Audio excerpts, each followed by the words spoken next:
Y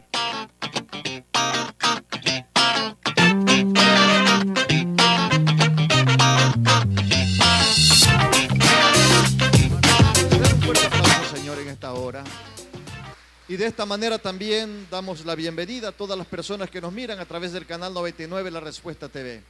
Hoy vamos a continuar con la enseñanza bíblica y estamos basando en el libro de los Hechos. De hecho, es la segunda intervención en el libro de los Hechos.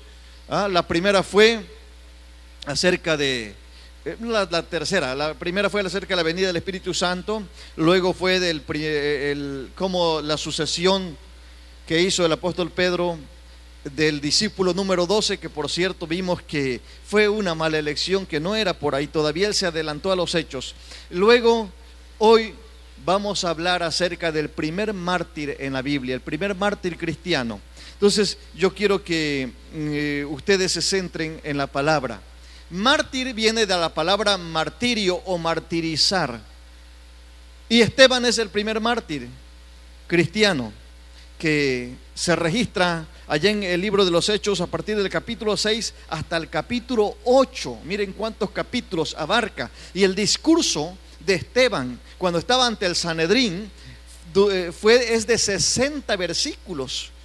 Un capítulo muy largo de la Biblia donde él inicia dando su testimonio desde los primeros rasgos desde la promesa de Dios cuando trajo al hombre a la tierra hasta llegar a Jesucristo. Entonces, Esteban, yo quiero que ustedes vayan conmigo siguiendo esto, pero antes vamos a dar nuestra declaratoria que continuamos o decimos cada miércoles. Juntos, en el nombre del Señor, nos multiplicaremos porque la presencia de Dios nos irá acompañando en todo momento. Las personas serán atraídas por la manifestación del Espíritu Santo, por lo que a Él le daremos toda la gloria. Nuestro crecimiento lo dará Dios y nosotros nos organizaremos para sembrar, regar y cosechar. Dale un fuerte aplauso al Señor y dile: gracias, Señor, por tu palabra, por tu bendición. Amén. Qué bendición estar aquí en la casa del Señor. Bueno, pues vamos iniciando. El primer mártir se llamaba Esteban. Se le considera como el primer mártir de la iglesia a Esteban. Yo quiero decirles que antes de esto, Esteban era un buen judío. Y ustedes saben que un judío observaba la ley de Moisés, cumplía con la ley de Moisés, estaba muy metido en los rituales de la ley. Entonces, era una persona que estaba ahí cumpliendo continuamente con todo lo que la ley establecía. Pero cuando viene Jesús y enseña la palabra, algo totalmente diferente, con poder, con señales de maravillas, milagros, entonces Esteban fue cautivado por esa palabra. Luego Esteban fue uno de los que estuvo en el aposento alto esperando la venida del Espíritu Santo. Y cuando experimentó el poder de Dios en su vida a través del Espíritu Santo, con la evidencia de hablar en otras lenguas, Esteban fue transformado, fue convertido en una nueva persona, en una nueva criatura. Entonces, dicen que los que saben, los que han estudiado de todo esto, que Esteban se vuelve una persona muy carismática, de esas personas que caen bien donde quiera, de esas personas que todo el mundo la quiere tener como amigo, servicial, sonriente, con mucha humildad del hombre. Entonces se volvió de ese tipo de persona así. Entonces vamos a ir analizando poco a poco. Su muerte aconteció allá por el año 35 después de Cristo y fue asesinado por lapidación. Lapidación es apedreado, lo apedrearon. Era una de las penas capital, o sea, el castigo de muerte. El máximo castigo, uno de los máximos castigos de aquel entonces. Claro que una persona que acumulaba muchos cargos, donde ya no tenían más que hacer, lo crucificaban. Si han escuchado ustedes alguna persona que dice, pues tiene 60 años de cargo en la prisión, pero aparte se le achacan otros cargos y otros más y otros más. O sea, cuando se acumulan los cargos era cuando la persona robaba, violaba, hurtaba y hacía cuantas cosas y era un asesino en serie, entonces esa persona se iba a la cruz. Pero en este caso, de acuerdo a la ley de Moisés, por blasfemar, según ellos, contra Moisés y contra la ley, el castigo era apedreado, lapidado. Entonces esa fue la forma en que murió Esteban, apedreado. Al igual que muchos mártires que le siguieron, este hombre predicaba acerca de la muerte y de la resurrección de Jesús. Este hombre fue el primer mártir, pero no fue el único. De ahí le siguieron muchos, a quienes apedrearon, a otros aserraron, a otros los mandaban al circo romano para que la gente se divirtiera, como cuando las fieras se lanzaban contra esos cristianos y los hacían pedazos. A otros los clavaban literalmente en estacas por la noche, le rociaban combustible y ardían como teas para iluminar el castillo. Imagínense toda la clase de tortura por causa del evangelio que sufrieron, pero Esteban fue como el que abre este canal a través del martirio que él sufrió. Entonces, ¿cuál era su pecado?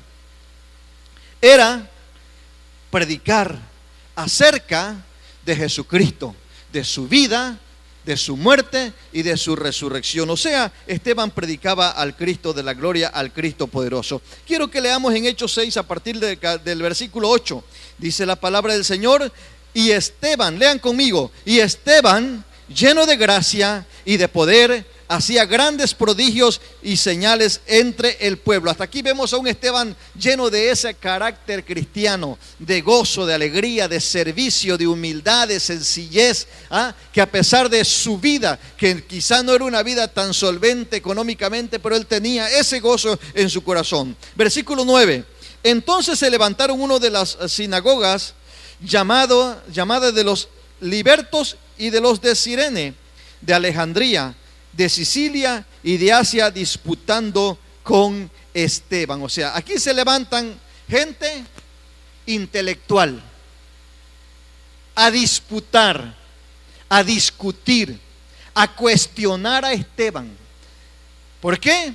Porque no podían soportar ni creer que un hombre tan sencillo, casi del vulgo Esteban, tuviera tanto conocimiento que nadie podía sostener una discusión porque no tenían argumentos suficientes. Sin embargo, Esteban tenía todas las pruebas de lo que él hablaba y siempre los llevaba al plano del arrepentimiento, y eso no lo soportaban.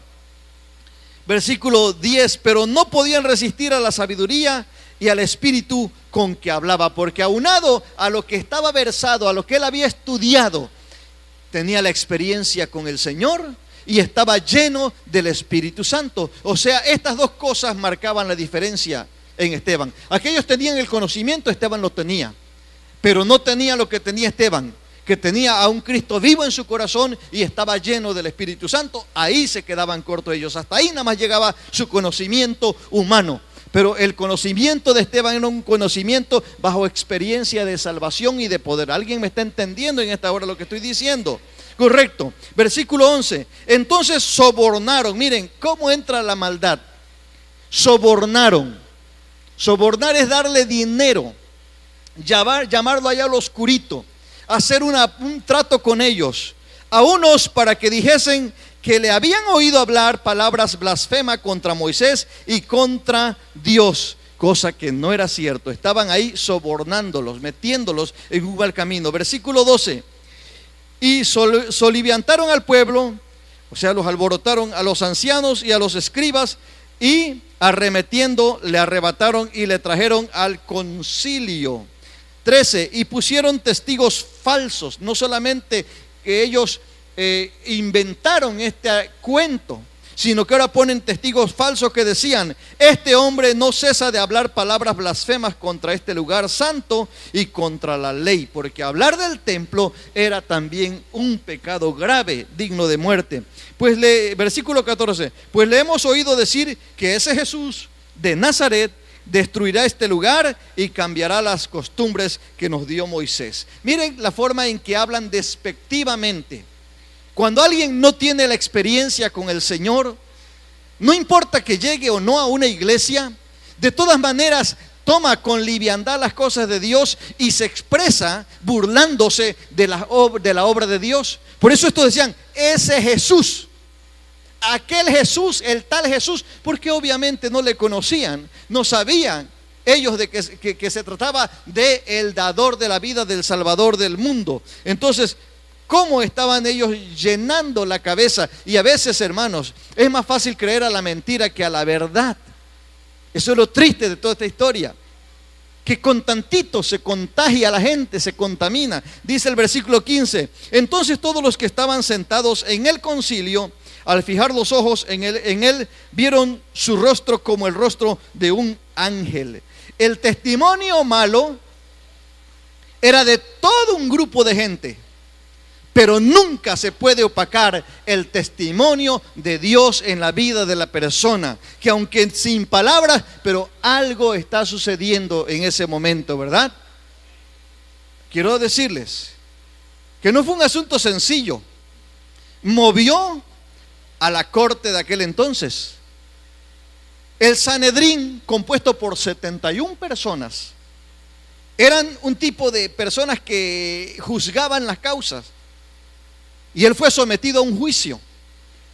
Cerca de Jerusalén seguramente estaba el lugar donde se reunieron, donde se tenía sus reuniones el Sanedrín. Y noten bien que el principal que convoca a esta reunión era el líder, el principal en la sinagoga, llamado Caifás. Ya ustedes lo conocen, lo han asociado, porque también él mismo juzgó a Jesús. Y ahora está juzgando a Esteban y le hace la pregunta: ¿es cierto todo lo que dice? Para iniciar una plática que lo llevaría a un juicio. Entonces, imagínense, 71 personas, más los testigos falsos, más los que iniciaron dando el testimonio por el cual habían recibido dinero, el falso testimonio. Entonces había una turba, un grupo de gente muy grande en aquel lugar. Pero una vez que empezaron ellos a decir las causas por las cuales había llegado hasta ahí, Esteban dice que de repente voltearon los ojos hacia él y vieron su rostro como el de un ángel. Bendito el nombre del Señor. O sea que ese carisma del que hablamos hace rato no era un asunto sencillo, era algo sobrenatural en la vida de Esteban por la presencia de Dios que llevaba en su vida. Amén. Esteban vivía en Jerusalén y permanecía como miembro de la comunidad judía, algunos de los cuales hablaban griego como él. Yo quiero hacer un paréntesis para explicarles un poco más acerca de esto. Cuando una persona acepta a Cristo en el corazón, de inmediato empiezan los problemas con esa persona, porque lo rodean la gente y dice: ¿cómo vas a negar la fe de tus padres, de tu abuelo, de tus bisabuelos, tatarabuelos? ¿Cómo vas a negar la fe de la Santa Madre? Y cuántas cosas más, ¿no? Algo parecido estaba pasando en Esteban, porque lo habían visto en la sinagoga de los judíos, porque era un hombre que cumplía fielmente y de repente ya no está, sino que ahora habla de Jesucristo. ¿Me están escuchando? ¿Alguien me está comprendiendo? No estoy hablando malas palabras ni burlándome de nadie. Estoy diciendo que algo así, porque seguro que te ha pasado, y si tú aceptas a Cristo, te va a pasar. Alguien se va a acercar a decirte: prefiero verte muerto que evangélico, cristiano o aleluya, porque hemos visto este tipo de personas dando este mal consejo, o blasfemando contra el evangelio, o maldiciendo a la persona. Entonces quiero avanzar. Dice que hablaba griego también. Hablar este idioma era una característica de los judíos que se criaron en la diáspora, o sea, la dispersión de los judíos de Palestina, que empezó el exilio en Babilonia. La diáspora viene de la palabra dispersión. Cuando caen los judíos 70 años cautivos en Babilonia y en el imperio medo-persa, muchos ya no regresaron a Jerusalén, sino que al contrario se fueron dispersando más y más. Entonces, para la época en que estamos hablando, después de Cristo, fíjense que ya la cultura griega había florecido.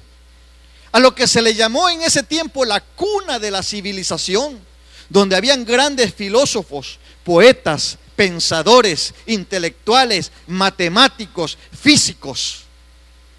Ellos creían que todo lo tenían y todo lo sabían. Entonces, hablar en griego en aquellos entonces era como decir el profesionista que no habla inglés y que no sabe computación es un analfabeta profesional. En aquel entonces, hablar griego era algo importante que abría puertas al mundo de aquel entonces. ¿Me estoy explicando hasta ahí? Esteban era un dolor de cabeza para los judíos helénicos. Hago un paréntesis. ¿Quiénes eran los helénicos? Fíjense bien. Allá por el año 363 antes de Cristo, o sea, 663 años antes de que Jesús naciera, se levantó un hombre que fue el rey de Macedonia, y este se llamó Alejandro Magno. Ustedes seguro que han escuchado mencionar de él, nada más que no lo asocian, no saben en dónde ubicar, porque se habla de los Alejandros, el grande, el Magno y qué sé yo, como los Napoleones, ¿no? También se habla que fueron gente conquistadora. Alejandro Magno reinó en aquel entonces en Macedonia, y este hombre se destacó por una cosa. Alejandro Magno quiso juntar el mundo occidental con el mundo oriental. El mundo oriental, entiéndase, que eran los judíos, los árabes, entre otros que estaban de aquel lado, y el mundo occidental hasta ese entonces era Europa y Asia. Estoy explicando, le estoy ubicando tantito. Entonces él quiere unirlos en cultura y en religión. ¿Ya le suena algo a esto? ¿Ya le suena como algo como el espíritu del anticristo también? Bueno, pues no nada más eso, sino que Alejandro Magno empezó a darle realce a la mujer. Entonces, en aquel entonces surge como un movimiento nuevo político, las Helen o helénicas, que quiere decir mujeres. De hecho, él, en el afán de querer unir al mundo occidental con el oriental, celebró una boda masiva entre mujeres de la clase real con hombres nobles. Entiéndase, nobles son personas de cierta dinastía, de apellidos, de abolengo, de riquezas. Esa era la clase noble de aquel entonces. ¿Me estoy explicando? Con mujeres de la realeza. Hizo esa gran boda. De todas maneras no funcionó. Pero sale un grupo de personas diciendo: nos vamos a llamar los helénicos, porque ahora nosotros, por encima de toda la filosofía griega que pudiera haber, nosotros somos los más importantes porque tenemos más conocimiento que todos ellos. Los helénicos se creían gente exclusiva. Nadie, según ellos, competía con ellos en intelectualidad y en otras cosas. Entonces, en este tiempo, volvamos a la época 300 y tantos años después, aún los helénicos estaban fuertes, entre otras corrientes de intelectuales. Y por cierto, algunos eran miembros del Sanedrín, incluyendo al apóstol a Saulo de Tarso. Él era miembro del Sanedrín siendo muy joven. Saulo de Tarso era un hombre intelectual, diría alguien, un sesudo.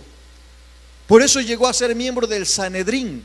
Pero noten bien ustedes que estos intelectuales que tenían mucho conocimiento, que para ellos su vida era leer, investigar, disfrutaban eso, hablaban de eso, pensaban en eso y soñaban con eso. No había otra palabra en ellos más que estar investigando cosas nuevas. Así que tenían mucho conocimiento. Entonces, cuando llegan ellos donde está Esteban y le oyen hablar, los volvía loco Esteban, porque no podían soportarle o sostenerle un diálogo a este gran hombre de Dios. Entonces volvió loco a los helénicos que trataban de afirmar su celo religioso, porque este hombre no dejaba de asistir a la sinagoga a pesar de que predicaba la fe cristiana. Él seguía en la sinagoga, pero predicaba la fe cristiana. Se convirtió poco a poco en un cristiano famoso y uno de los 7 hombres elegidos por el Espíritu Santo para ayudar a los apóstoles a dar sustento y ayuda a las viudas, huérfanos y huérfanos de Jerusalén. Entonces vean qué importante es Esteban. Ahora en la comunidad cristiana o en la nueva congregación que ha surgido, era tan importante y tenía tanta gracia que fue elegido no por el hombre, por el Espíritu Santo. Escogieron 7 varones para que atendieran a las viudas y a los huérfanos, y Esteban estaba desde ahí. Ahora yo me pregunto, ¿tendría capacidad para estar mejor administrando otros menesteres de la iglesia en aquel entonces? La tenía. Pero sin embargo, el trabajo noble que se le impuso de atender a las viudas y a los huérfanos y a los pobres, eso no lo hizo menos, no lo desmereció, sino que él con amor aceptó ese trabajo. ¿Se dan cuenta? ¿Se van dando cuenta quién es Esteban del que estamos hablando? Eso es lo que quiero, para allá quiero llevarles. Ahora, cuando ya viene el juicio contra él, se defendió como pudo. Pero una vez terminado su discurso, fue llevado afuera de las murallas de Jerusalén y muerto a pedradas. De todas maneras, todo el discurso, el capítulo 7 del libro de los Hechos, habla de todo el discurso, que si usted quiere conocer, en resumen, la historia del mundo y de los hombres de Dios que vinieron marcando la historia desde Adán hasta Jesús, lea el capítulo 7 del libro de los Hechos y va a aprender mucho. ¿Me estoy explicando? ¿Alguien entiende? Ahora, aquí habla de algo importante. El que presenció todo esto sin hablar y sobre todo aprobando la ejecución y recibiendo a sus pies la ropa del ajusticiado, fue un joven fariseo llamado Saulo, conocido tiempo después como Pablo, quien asolaba a la iglesia. Ahí estaba. De hecho, él dice, y yo consentía en la muerte de Esteban. O sea, quiere decir que él estaba echándole porras a los que estaban apedreándolo. Hechos capítulo 8, versículo 54.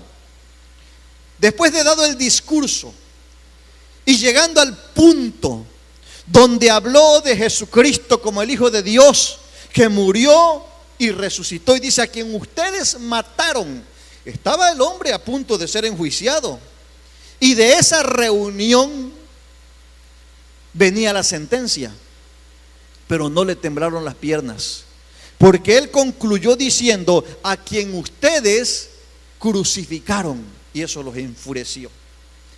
Y una vez que no tuvieron palabra ni argumento, fueron desafiados y como que el diablo se movió en sus corazones y los tomó. Versículo 54, capítulo 8 de Hechos dice, oyendo estas cosas, se enfurecían en su corazón y crujían los dientes contra él. Pero Esteban, lleno del Espíritu Santo, puesto los ojos en el cielo, vio la gloria de Dios y a Jesús que estaba a la diestra de Dios. O sea, el hombre estaba decidido a morir por Jesús. Ahora yo te voy a decir algo. Por ahí en el siglo pasado, a finales, y se ha pasado este siglo, hay un hombre que anda dando conferencias que es muy sencillo, no tengo el gusto de conocerlo, me gustaría conocerlo en persona. Ha llegado a Villahermosa y se mueve en diferentes partes del mundo. Su nombre es Josh McDowell. Este hombre que se inicia en una época dura de oscurantismo, cuando se levantan los hippies y otros que no creían en Dios, cuando se levantó el ateísmo en el mundo entero, él se levantó. Y uno de los libros que lo hizo famoso se llama Evidencia que exige un veredicto. Y después de todo el argumento, el libro es tan grueso como la Biblia. Después de todo el argumento que él da, concluye en esto, dando las evidencias. Ahora ustedes den el veredicto, dice. Es correcto que alguien muera por un error, diciendo y afirmando cosas que no sabe, de las que no está seguro. Pero morir 12 por lo menos, afirmando algo y sosteniéndose en ello, tuvieron que haber sido testigos presenciales de la obra de Dios y de la resurrección de Cristo. En eso concluye. Entonces, ¿por qué menciono esto? Porque Esteban, si estuvo decidido a no negar la fe y a sostener la palabra viva y a declarar e inclusive a hacerles cargo de la muerte del Señor a esos que lo acusaban, es porque él estaba seguro de lo que él llevaba, de lo que él vivía, de lo que él poseía, de lo que había recibido de Cristo Jesús. No temía a la muerte. Una persona que ha aceptado a Cristo, que vive para Dios, que ama al Señor, no tiene miedo a morir. ¿Saben por qué? Porque si es por la causa del Evangelio, adelante, no importa, bendito el nombre del Señor. Es algo precioso cuando tú le sirves al Señor.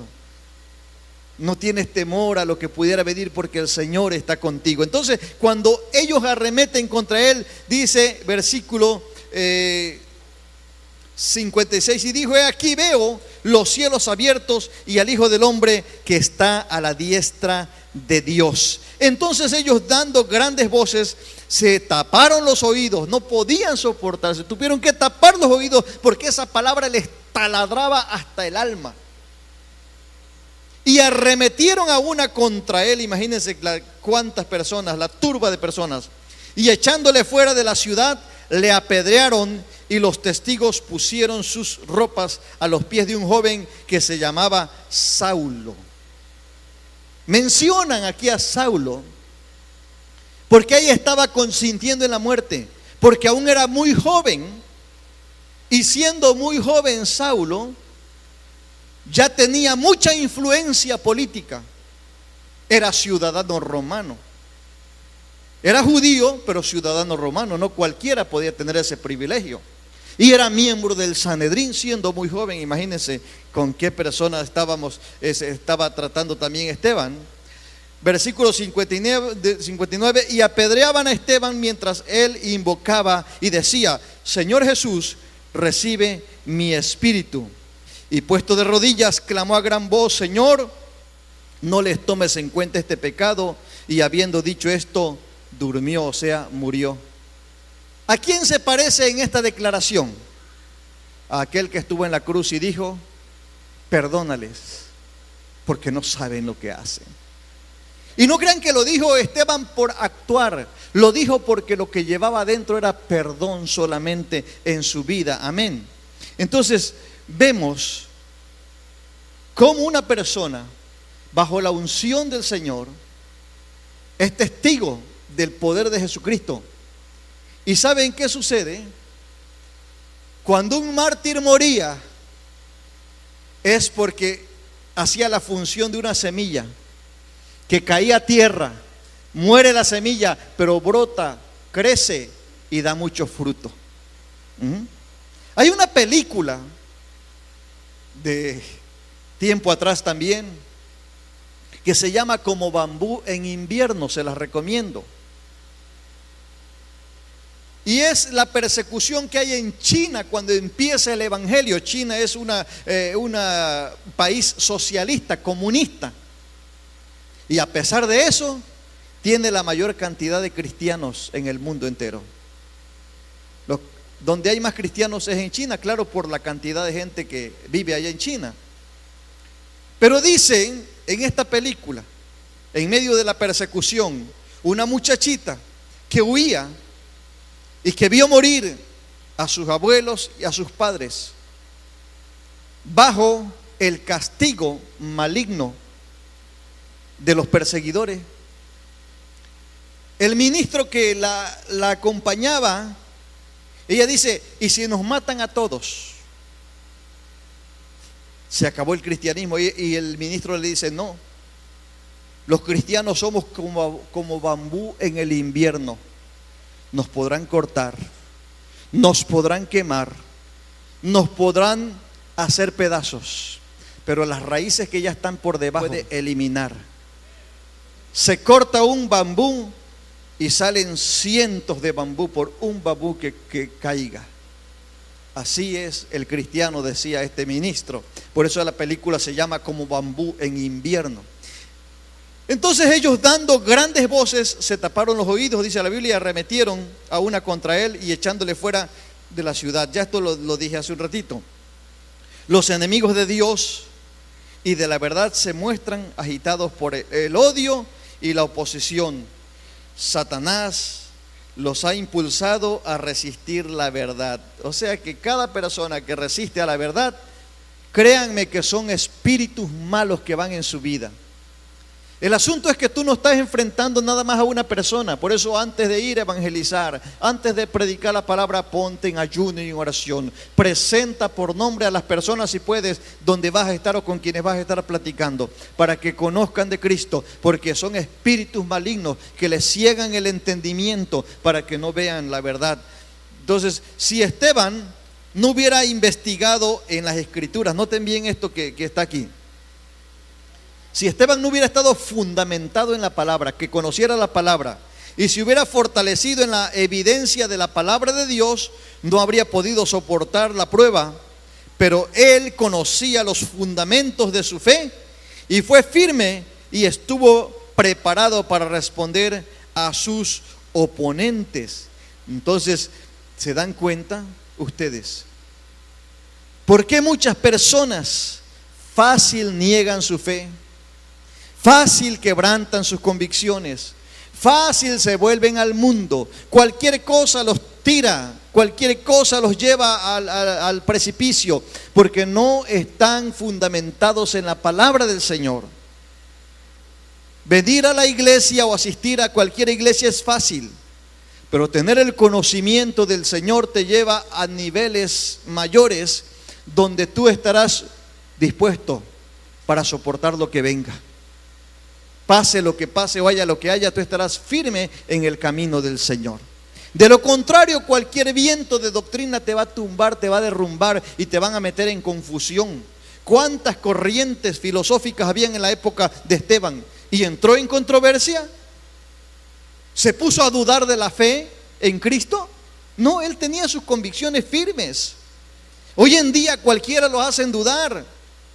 Tantas corrientes, y ustedes dicen, ¿dónde está el camino verdadero? Están los católicos, están los evangélicos, están los testigos de Jehová, están los adventistas del séptimo día, están los mormones, y para mencionar muchos más hay.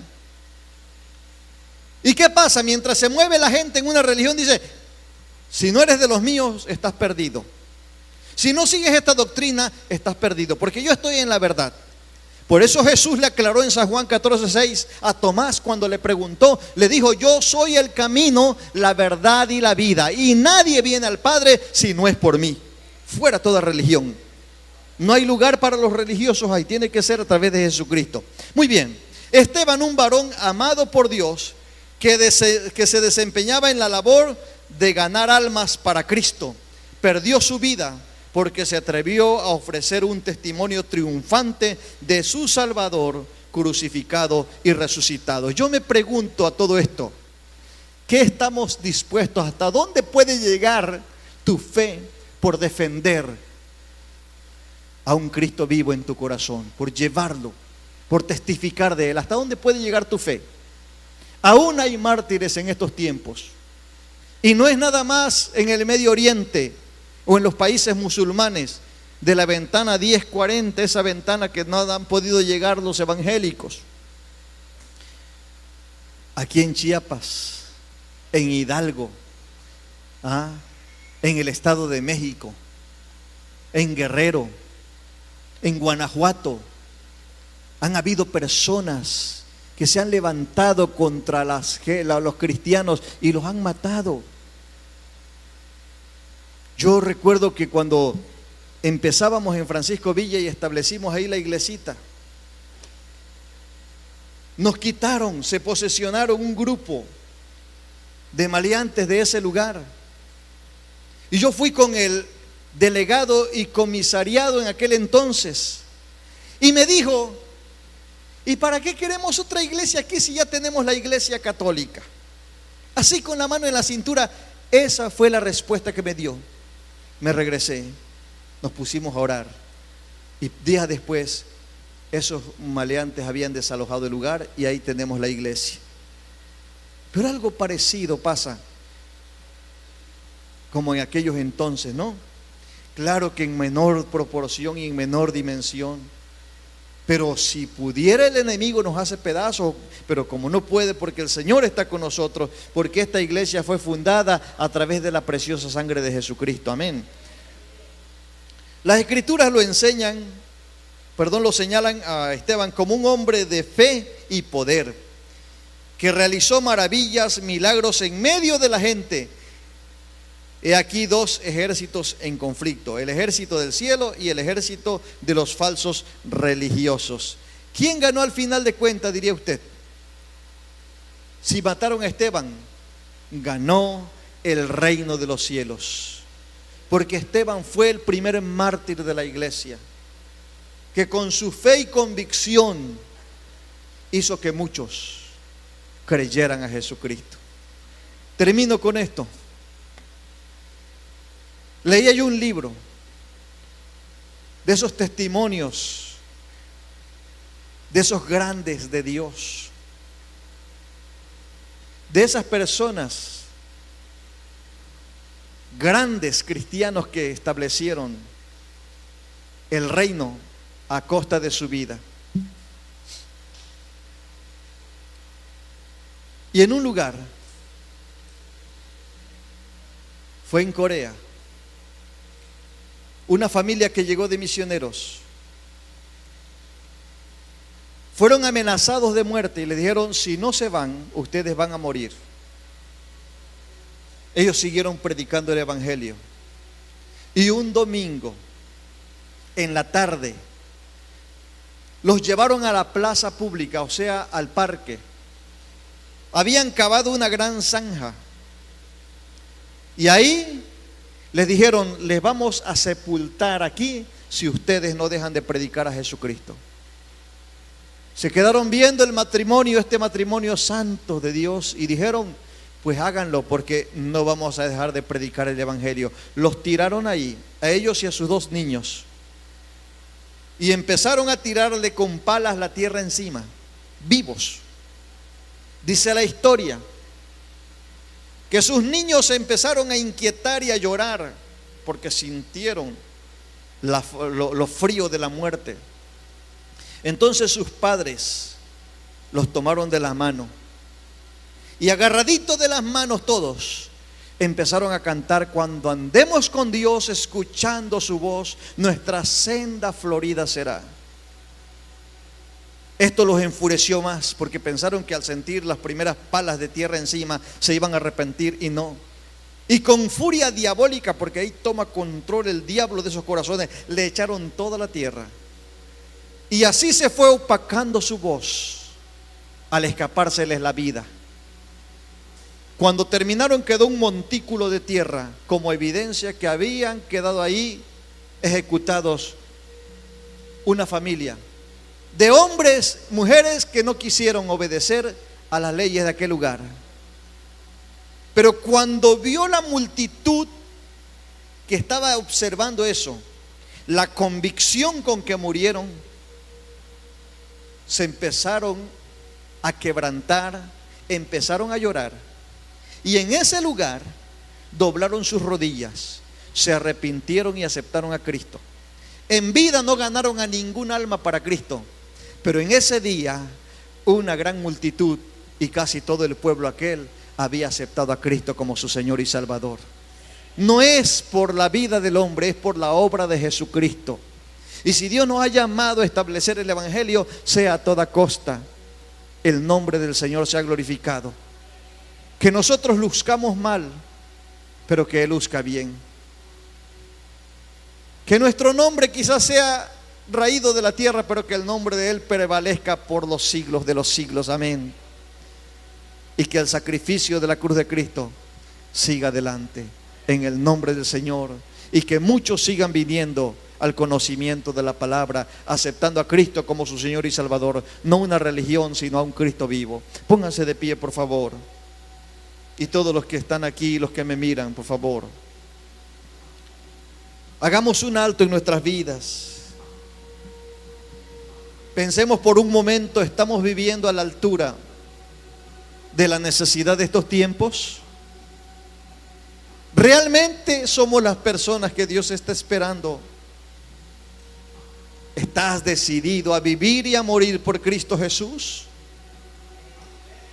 Es muy fácil llegar a una iglesia cuando no hay tribulación, cuando no hay problema.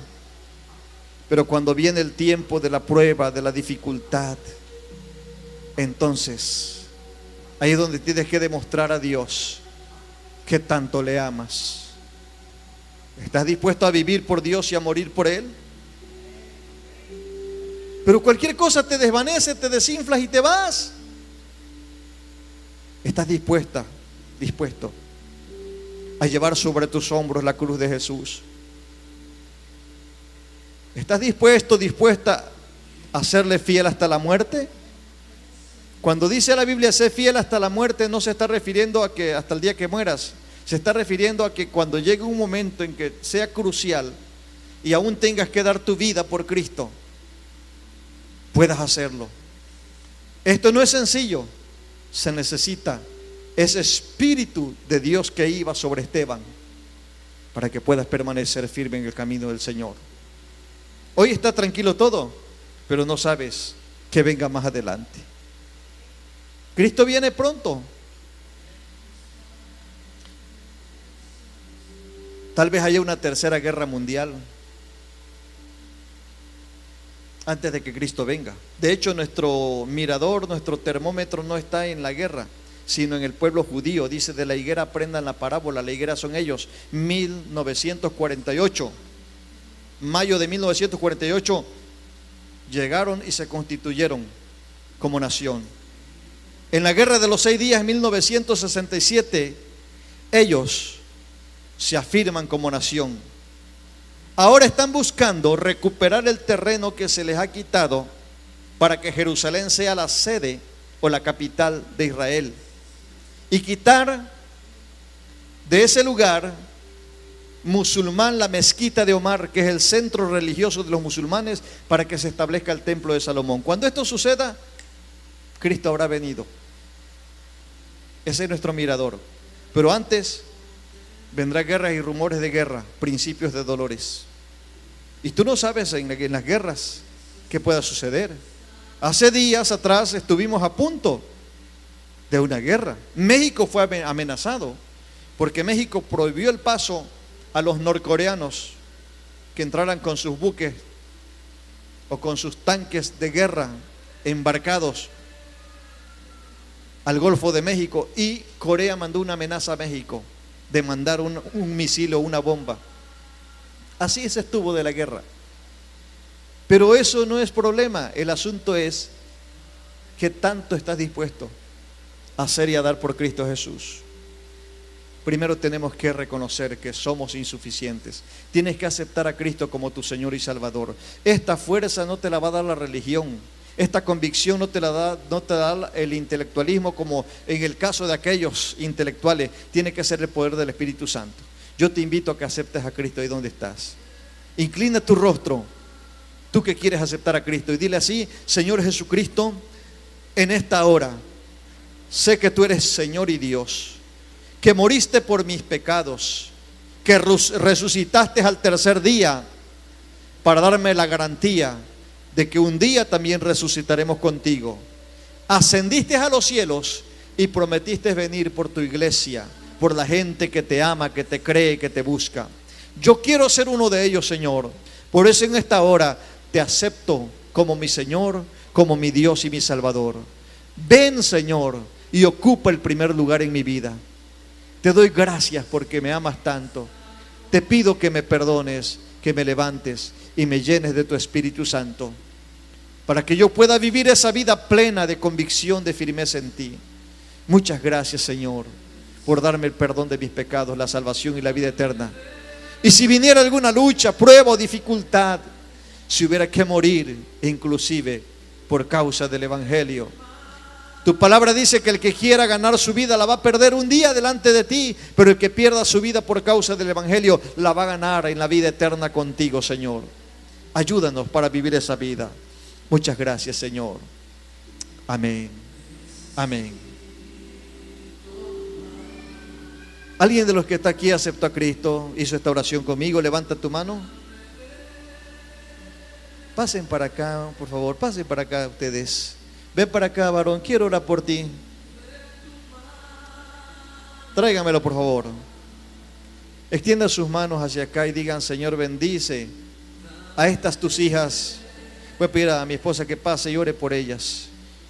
Voy a pedir a Hernán, Pastor Hernán, pásale, Pastor Antonio, pasen y oren por este varón. Lo trae Wilfrido, es un muchacho que necesita de Cristo. Venme acá. ¿Cómo dijiste que te llamas? Sergio, Dios te bendiga. Tú no sabes cuánto te ama Dios. Quizás tú no te ames o quizás algunos te han rechazado, pero Dios te ama mucho, Sergio. Él murió por ti en la cruz del Calvario. Y no importa tu condición de vida, Él te ama. ¿Por qué? Porque Él es bueno. Y hoy debes de aceptar la salvación que Él te da. Dejar toda clase de pecado y vivir para Dios. Hay muchos testimonios. Ven para acá, Juan. Córrele, Juan.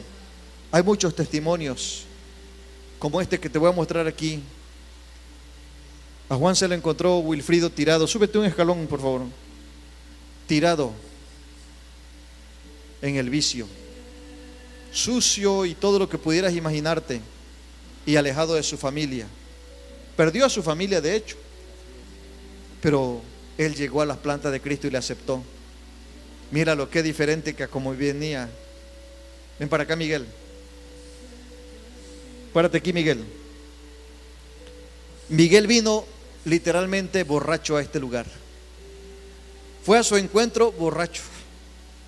Y miren cómo está. Miguel ya no llegaba a su casa. Ven para acá, hijo, ven, su hijo. Hoy le acompaña a su hijo. ¿Tu hija también? No, no más tu hijo. Súbete. Ha recuperado a su familia, Miguel. ¿Ves, Wilfrido, que tu trabajo en el Señor no es en vano? Vamos a orar, oren por él, que acepta a Cristo. Y vamos a orar por ella. Padre, bendice, Señor, estas personas lindas que han pasado, estas personas preciosas, Señor, que han venido a tus plantas, Dios, por la obra de Cristo y del Espíritu Santo. Pido que les bendigas y les guardes, Señor. Les ayudes, Señor. Sosténles en tus manos firmes. Posa tu mano sobre ellos, Dios mío, y que avancen en fe y te crean a ti, Señor. Y alguien que nos mire por la televisión sepan qué tan poderoso eres tú, Señor.